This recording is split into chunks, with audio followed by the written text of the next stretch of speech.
Chapter 1. The night my father chose money over me. The night my father pushed me on the staircase while I was holding my daughter, he thought the whole family would believe his story that I had simply slipped. He had spent months telling everyone that I was unstable and trying to destroy the family over imaginary accusations. But what he did not know was that I already had 3 years of bank records proving that the rent from my grandmother's 6 properties had been quietly redirected into accounts connected to him and my mother. And by the time he was yelling that I was lying, the evidence had already been sitting on a prosecutor's desk for 72 hours, which is why at 7:42 the next morning, federal financial investigators arrived with warrants to seize the records tied to those transfers. And the same man who once told everyone I was crazy eventually stood in court months later facing charges for elder financial exploitation and financial fraud. Because the person he tried to silence that night was not just a daughter fighting her family. I was the beneficiary of the original trust and the only one willing to expose what he had been hiding. My name is Rachel Whitman. I am 34 years old and I live in Boise, Idaho. The night everything changed, I was standing at the top of my father's staircase holding my 4-month-old daughter when he asked me to give her away. Not forever, just 6 months. 6 months so my brother could inherit my grandmother's money. The house was the same one I grew up in, the same narrow hallway and the same wooden stairs that creaked when someone moved too fast. But that night, it felt like I was standing in a stranger's house. My father, Daniel Whitman, stood in the living room below me. The lamp beside the couch cast a soft yellow light across his face. He looked calm, too calm, like someone who had already decided how the night would end. He looked up at me and said I only needed to sign the paper. He said Eric needed this opportunity more than I did. Eric was my older brother. He was 38, and for most of my life, my father treated him like the future of the family. When Eric wrecked his first truck at 19, my father bought him another one. When Eric tried to open an auto repair shop and failed, my father told everyone that success simply takes time. But standing there, with my baby in my arms, I felt something else beneath my father's words. It felt like a transaction.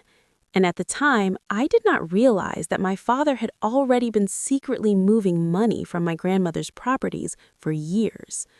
But the moment on the staircase was not where the story began. It started 3 weeks earlier on a quiet Thursday evening when my father called the family over for dinner. I work as a dental hygienist at a clinic called North Valley Dental in Boise. I started there in 2016 after finishing my training at a local community college. Most days are simple and predictable: cleanings, patient charts, and conversations about flossing and gum health. It is not glamorous, but it pays the bills. My husband, Tyler, works as a diesel mechanic at a truck repair shop outside the city. The garage sits beside the highway where long-haul drivers stop when their engines start making sounds they do not understand. Tyler usually comes home covered in grease, but he always walks through the door smiling. Our life is quiet. We built it slowly and carefully. When our daughter Lily was born earlier that year, everything finally felt stable. My grandmother, Margaret Whitman, was the one person in our family who had ever truly understood the value of patience. Back in the early 1990s, she started buying small duplex rental properties around Boise.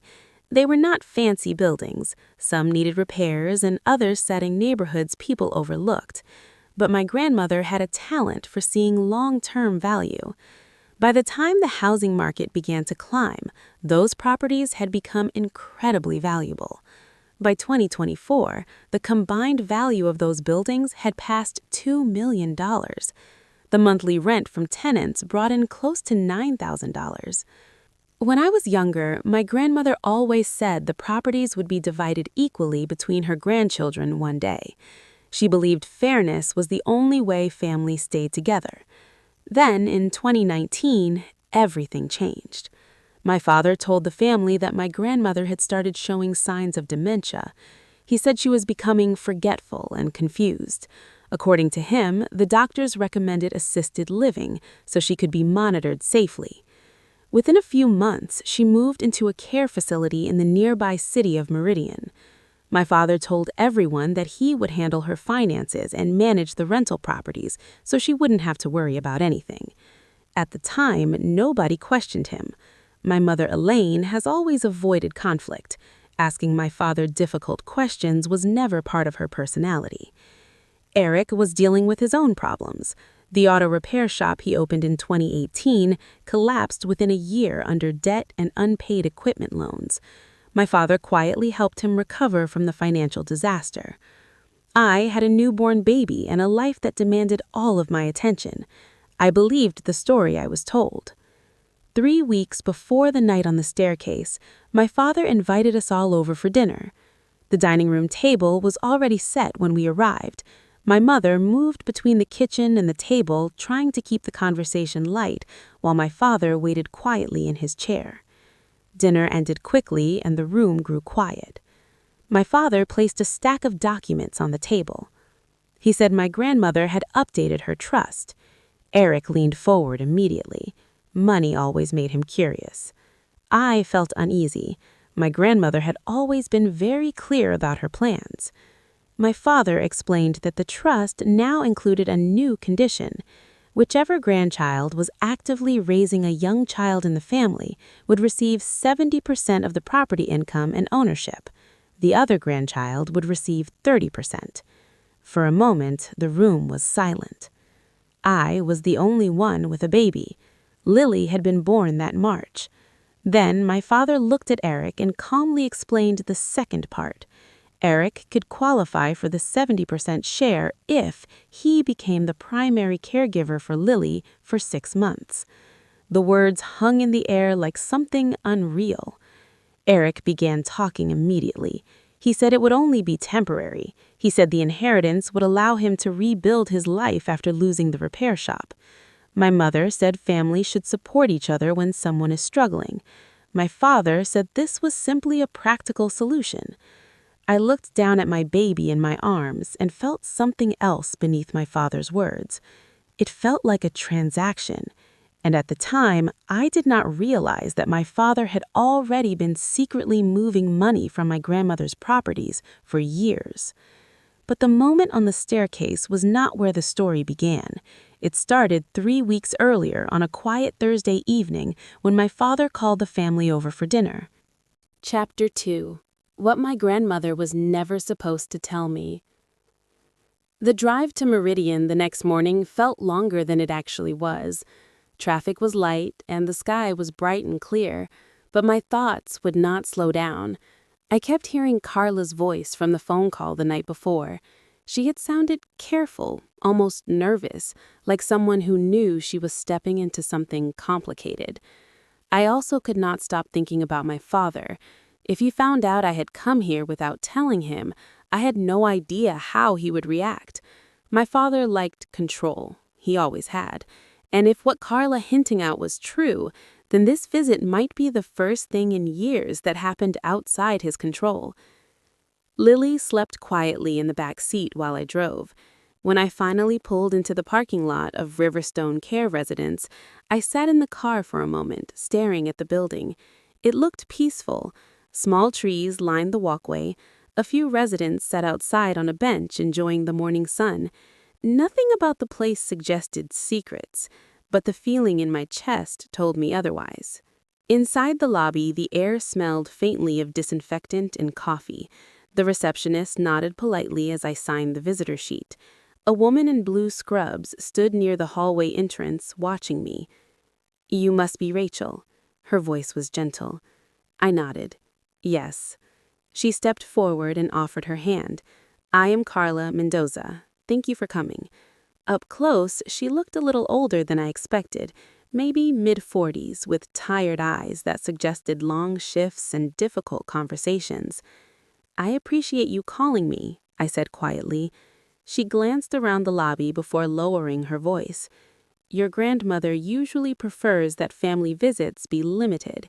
He says too many people confuse your grandmother." The sentence sat uncomfortably between us. "My grandmother loves visitors," I said.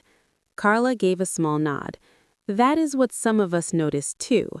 She turned and gestured down the hallway. "Come with me." We walked past framed photos of Idaho landscapes and quiet, closed doors. Somewhere down the hall, a television played softly. As we walked, Carla continued speaking. "Your grandmother is listed in the medical file as having moderate dementia. That was the diagnosis your father reported several years ago." "Several years ago," I repeated. 2019, Carla said. Something about the exact year made my stomach tighten. "But the staff here are not convinced the diagnosis tells the whole story," she continued. "Your grandmother reads every day. She plays word games with the nurses. She remembers names and conversations." She paused before adding the part that mattered most. "And she talks about the money." I felt my hands grow cold. What money? "The rental properties she owns in Boise." My heart skipped. "She says the rent is supposed to go to her account every month." We reached the end of the hallway, but she also says the deposits stopped matching the real numbers several years ago. Carla stopped outside a door. "Before you go in, I want you to know something," she said quietly. "Your grandmother does not sound confused when she talks about this. She sounds frustrated." She opened the door gently. Your grandmother sat beside the window in a comfortable chair. Sunlight spilled across the carpet beside her feet.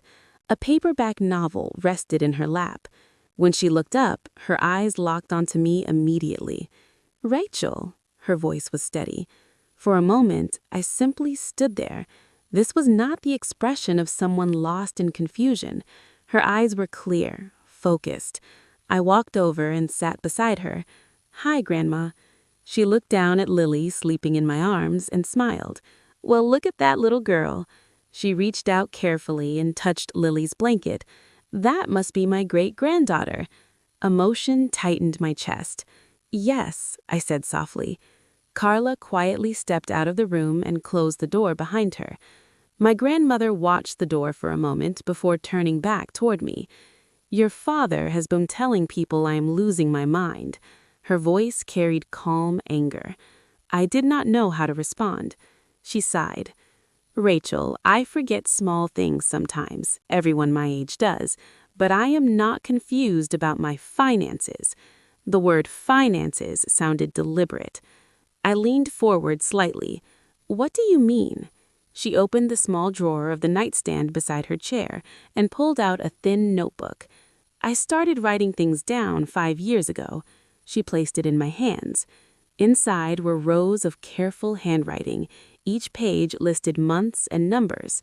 Rent from the duplex properties, expected deposits, actual deposits. I flipped through the pages slowly. Every month was recorded, every single month since 2019. "You tracked all of this yourself," I said. "Of course I did," she replied calmly. "I owned those buildings for more than 30 years. I know exactly what they generate." My eyes moved across the columns. The missing amount appeared again and again. $4,000, sometimes nearly $5,000, every month. My grandmother watched my face as I read. "At first, your father said he would manage the properties for me after I moved here. I trusted him. The deposits looked normal at the beginning." She folded her hands together. "Then the numbers started changing." My chest tightened. "Grandma, are you sure these numbers are correct?" She gave me a tired smile. "Rachel, I might forget where I left my glasses sometimes, but I do not forget rental income." The room grew quiet. After a moment, she continued. "Your father also hired a new lawyer in 2019. For what?" "To change the trust documents." That surprised me. "What happened to the original lawyer?" "He refused to participate in the new version," she said. The words sent a chill through me. "The original trust divided the properties equally between you and Eric." I nodded slowly. That was exactly what I had always been told. "But the new trust changed several things," she said. She paused.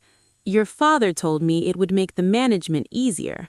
I looked back at the notebook again. Grandma, how much money do you think is missing? She leaned back in her chair and thought for a moment. Around $5,000 each month. I did the math quickly in my head. 5,000 times 12 months times 5 years. The number made my stomach drop. That meant close to $300,000 could already be gone. My grandmother watched my reaction quietly. Your father believes I cannot follow the numbers anymore, she said. I closed the notebook slowly. For the first time, the situation felt larger than a family disagreement. This was not just an argument about inheritance. If the rent from those properties had been redirected somewhere else for 5 years, the bank records would show it. And that meant the truth might be sitting somewhere inside a set of financial statements. I looked back at my grandmother. Grandma, I said carefully, do you believe Dad is taking the money? She did not answer right away. Instead, she looked out the window for several seconds. Then she turned back toward me. Rachel, she said quietly, I believe your father has been moving the rent somewhere else before it reaches me. I stared down at the notebook again. 5 years of missing deposits, hundreds of thousands of dollars, and suddenly the question that had been sitting quietly in the back of my mind became impossible to ignore. What if the man who raised me had been stealing from his own mother the whole time? Chapter 3. The numbers my father never thought I would see. The possibility followed me home like a shadow that refused to disappear. I kept replaying the numbers in my head while the road stretched quietly in front of me. If those figures were real, then the situation was far worse than I had imagined. If the numbers were real, my father had been diverting money for years. Lily slept peacefully in the back seat while my thoughts moved in circles. $5,000 each month, year after year. The amount felt impossible until I remembered the notebook in my bag. When I pulled into the driveway, Caleb was already inside, waiting. His laptop sat open on the kitchen table. He looked up the moment I walked in. You talked to her? I nodded and placed the notebook on the table. She is not confused, I said quietly. Caleb flipped through the pages slowly. His eyebrows lifted as he studied the handwriting. These are organized records, he said. She tracked every month. I sat across from him and rubbed my forehead. She started writing everything down in 2019. That is the same year my father updated the trust. Caleb opened a spreadsheet and began typing. Let us test the numbers. For the next hour, we worked side by side. Caleb searched property listings for similar duplex units in Boise while I read the figures from the notebook. The pattern became clear quickly. Average monthly rental income for the properties came close to $9,000, but the deposits my grandmother received were closer to $4,000. Caleb leaned back slowly and stared at the screen. That means about $5,000 disappears every month. I nodded, and it has been happening for years. He calculated the total quietly. 5,000 times 12 months, then 5 years. Caleb let out a low whistle. That is nearly $300,000. The number made my stomach tighten. That was more money than I had earned in several years working at the clinic. Rachel, Caleb said carefully, this is not just a mistake. If someone redirected that income intentionally, it could be financial exploitation. The words sounded ugly. We sat in silence for a moment. Finally, Caleb said what I had been avoiding. You need a lawyer. 2 days later, we walked into a small law office in downtown Boise. The brass plate beside the door read, Michael Sanderson, Estate Law. Michael greeted us with a calm handshake. He looked to be in his early 50s with gray beginning to show around his temples. He listened quietly while I explained everything from the nursing home visit to the notebook and the spreadsheet. When I finished, he opened the notebook and studied the pages. Several minutes passed before he spoke. If these numbers are accurate, he said slowly, this may qualify as elder financial exploitation. Caleb leaned forward. You mean a crime? Michael nodded.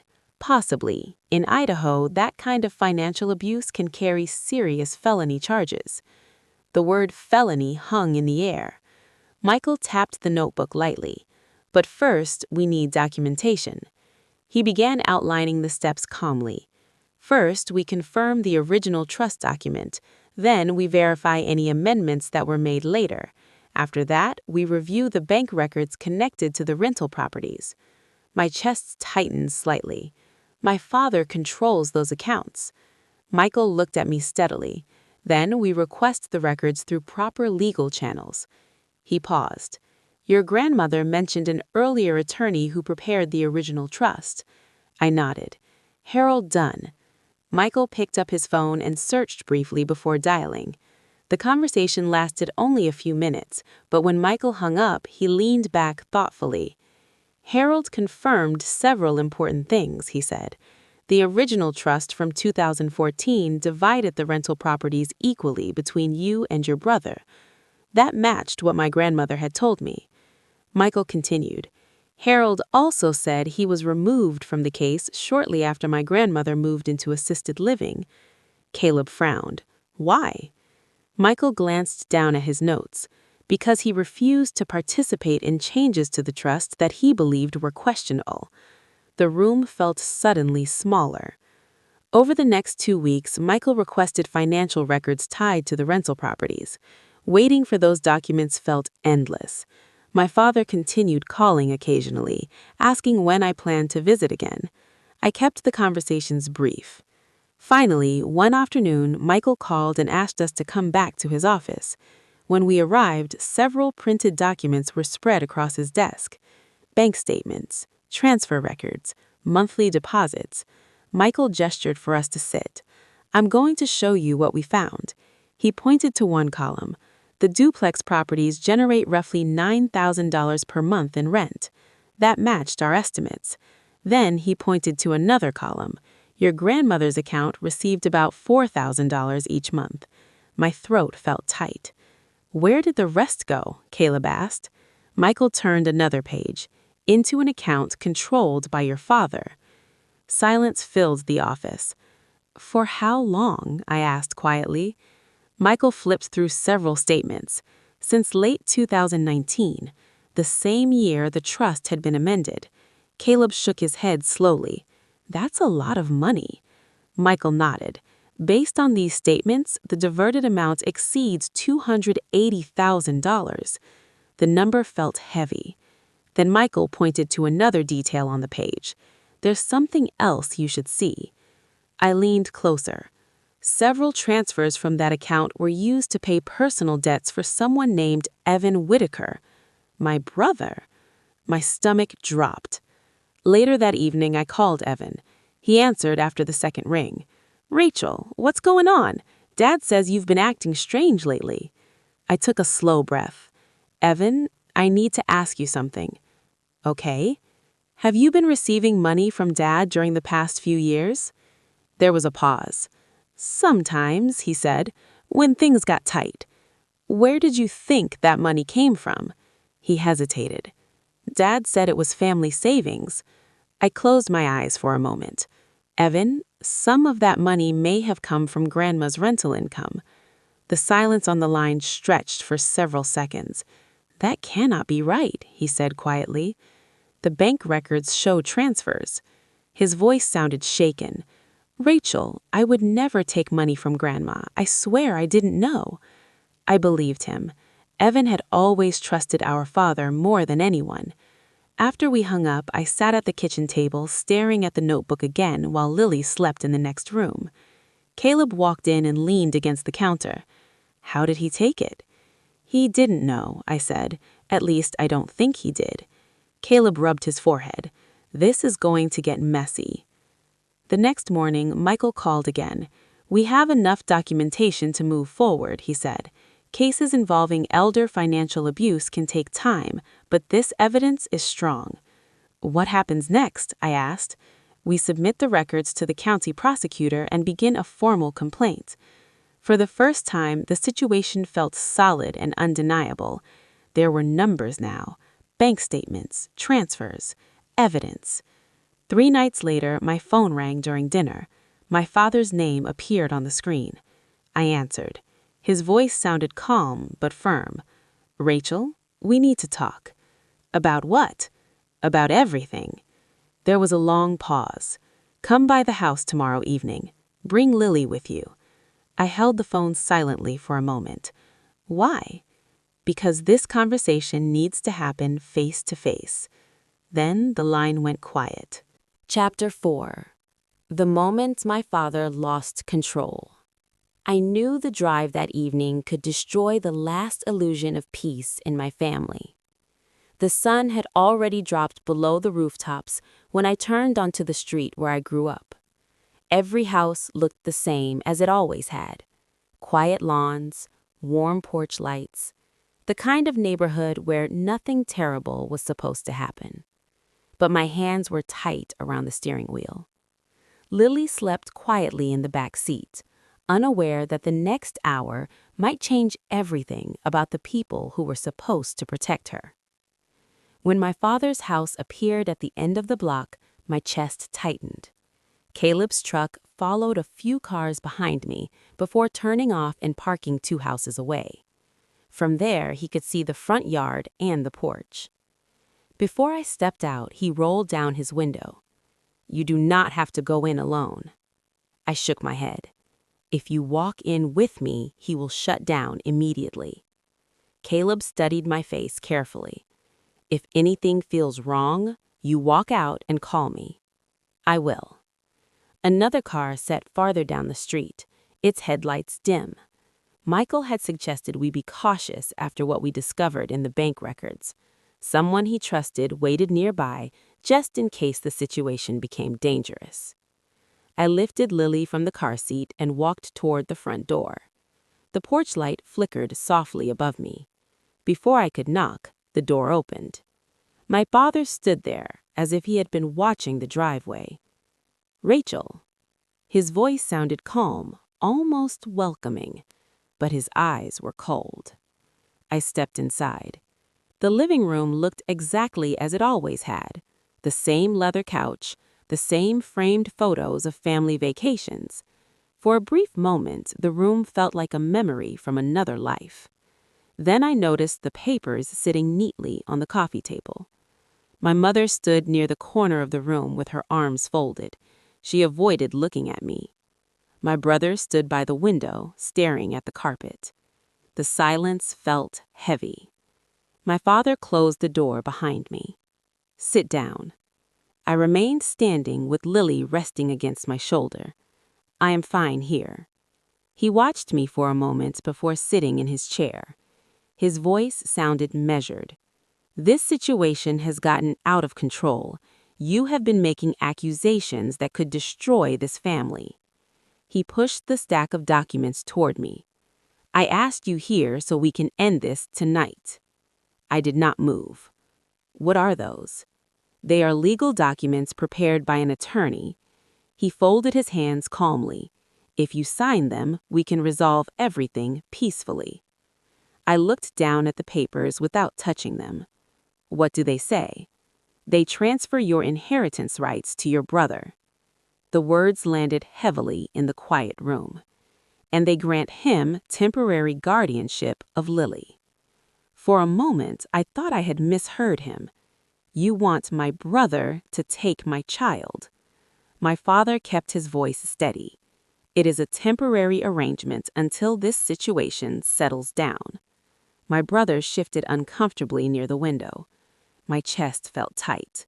"No." My father sighed slowly. "You have not even read the documents." "I do not need to." His eyes narrowed slightly. "You are being emotional instead of rational." I looked directly at him. "I know about the rental income." The entire room went still. My father blinked slowly. "What did you say?" "I know about the missing rent." His expression hardened. "You do not understand what you are talking about." I took a slow breath. "I know about the $280,000. My brother looked up suddenly. My father stood from his chair. Rachel, you need to stop repeating nonsense people have put in your head. My lawyer reviewed the bank records. For the first time, I saw uncertainty flicker across his face.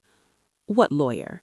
The one who now has copies of every transfer from Grandma's rental properties. My mother shifted slightly but remained silent. My father glanced toward her. You see what happens when outsiders fill her head with lies? Then he looked back at me. You are humiliating yourself. I kept my voice steady. The transfers started in 2019. My brother spoke quietly. Dad. My father ignored him. This is ridiculous. I continued. The properties generate about $9,000 every month. My father stepped closer. Rachel. Grandma receives around $4,000. The room felt completely silent, and the rest goes to an account you control. My father's face changed. The calm mask disappeared. You have no idea how financial management works. My brother spoke again. Dad, is that true? My father turned sharply toward him. Stay out of this. My brother looked shaken. You told me the money came from savings. My father slammed his hand against the table. Because it did. I shook my head. The bank records show otherwise. My father turned back toward me slowly. You went digging through private financial accounts? My lawyer did. Something in his expression darkened. You are tearing this family apart. I am exposing what happened to Grandma. He stepped closer until only a few feet separated us. His voice rose. You think you are smarter than everyone else? I had moved slightly toward the base of the staircase without realizing it. Lily shifted gently against my shoulder. I think the truth matters. My father's breathing grew heavier. You are unstable, he said. You let strangers manipulate you. My mother spoke quietly for the first time. Please stop. But neither of us listened. I met his eyes. The prosecutor will see the bank transfers soon. For a moment, his face froze. You went to the prosecutor? I did not answer. He looked like a man who had just realized he was trapped. Then his composure shattered. You ungrateful child, he shouted. He rushed forward suddenly. My brother moved at the same time. Dad, stop! But my father kept coming. His hand struck my shoulder hard and shoved me backward. The edge of the staircase pressed suddenly against my heel. For a terrifying second, my balance shifted while Lily was still in my arms. My brother grabbed my father from behind. Dad, what are you doing? My mother gasped from across the room. I caught the railing with one hand and steadied myself while my heart pounded violently. Lily stirred against my shoulder but did not cry. My father stood breathing heavily in the middle of the room, his face red with anger. No one spoke. Then the sound of a car door slamming outside the street echoed through the quiet street. Chapter 5. The Investigation That Ended Everything. The sudden noise outside the house cut through the silence in the living room. For a moment, no one moved. My father was still breathing heavily in the middle of the room while my brother held his arm. I stood near the staircase with Lily in my arms, trying to steady my balance and slow my racing heart. Then the front door opened again. Caleb stepped inside first. His eyes went straight to me. Rachel, are you okay? I nodded quickly. I am fine. She is fine. He looked at the staircase behind me and then at my father. Did he push you? Before I could answer, another voice followed him through the door. 2 police officers entered the house. Their presence immediately changed the atmosphere in the room. The woman in front spoke calmly. I am Officer Natalie Harper. We received a call about a possible domestic disturbance. My father straightened his shirt and forced a tight smile. There is no disturbance here. My daughter slipped on the stairs while holding the baby. Officer Harper looked at me. Ma'am, did you fall? I shook my head. No, he shoved me. My father let out a frustrated laugh. Rachel is emotional right now. My brother spoke quietly behind him. Dad, you did push her. My father turned toward him in disbelief. What are you saying? Before the argument could continue, the front door opened once more. Michael stepped inside carrying a thick folder. Behind him walked a nurse from Riverstone Care Residence, and beside her was the last person my father expected to see, my grandmother. The entire room went silent. My father stared at her. What is she doing here? My grandmother walked into the living room slowly but confidently. Her eyes moved across the room until they stopped on my father. I came to hear the truth. Michael placed the folder on the coffee table and opened it. Inside were copies of the original trust agreement, medical evaluations, and months of detailed bank statements. Officer Harper glanced down at the documents. What exactly are we looking at? Michael answered calmly. Evidence connected to a financial exploitation case involving an elderly trust holder. My father scoffed loudly. This is ridiculous. Michael continued as if he had not heard him. The documentation was submitted to the county district attorney earlier this week. Officer Harper lifted one of the bank statements and studied it. These properties bring in about $9,000 each month. She flipped to another page, and only $4,000 was deposited into your mother's account. My father crossed his arms. I manage the family finances. Michael nodded slightly. Redirecting rental income from an elderly property owner into personal accounts without authorization can qualify as elder financial exploitation. The officer looked up again. Sir, we will need clarification regarding these transfers. My grandmother spoke quietly from across the room. I trusted you to take care of the properties. My father did not look at her. You were no longer capable of managing them. Her voice remained steady. I was capable of noticing when the money stopped arriving. Michael opened another statement. These records also show payments made toward personal debts belonging to your son. My brother looked pale. Dad, you told me that money came from savings. My father said nothing. Officer Harper wrote something in her notebook. Sir, there will be a financial investigation regarding these transactions. My father's anger returned instantly.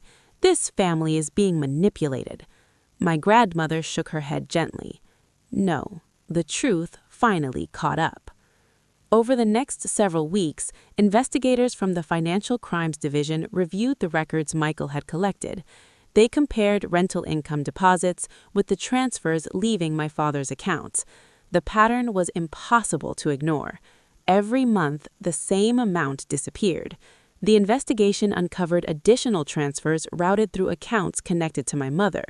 Some of the money had been used to pay off credit cards and personal loans.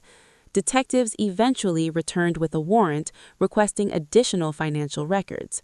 The situation that began in our living room quickly turned into a formal criminal case. When investigators interviewed my brother, he finally explained what he had been told for years. He believed the money came from savings. I would never take money from Grandma, he said during the interview. I did not know where it came from. His statement became a turning point in the investigation. Several months later, prosecutors filed formal charges against my father: elder financial exploitation, theft by deception, and assault connected to the night on the staircase. The court process took time, but the outcome became clear quickly. Faced with overwhelming financial evidence, my father eventually accepted a plea agreement rather than take the case to trial.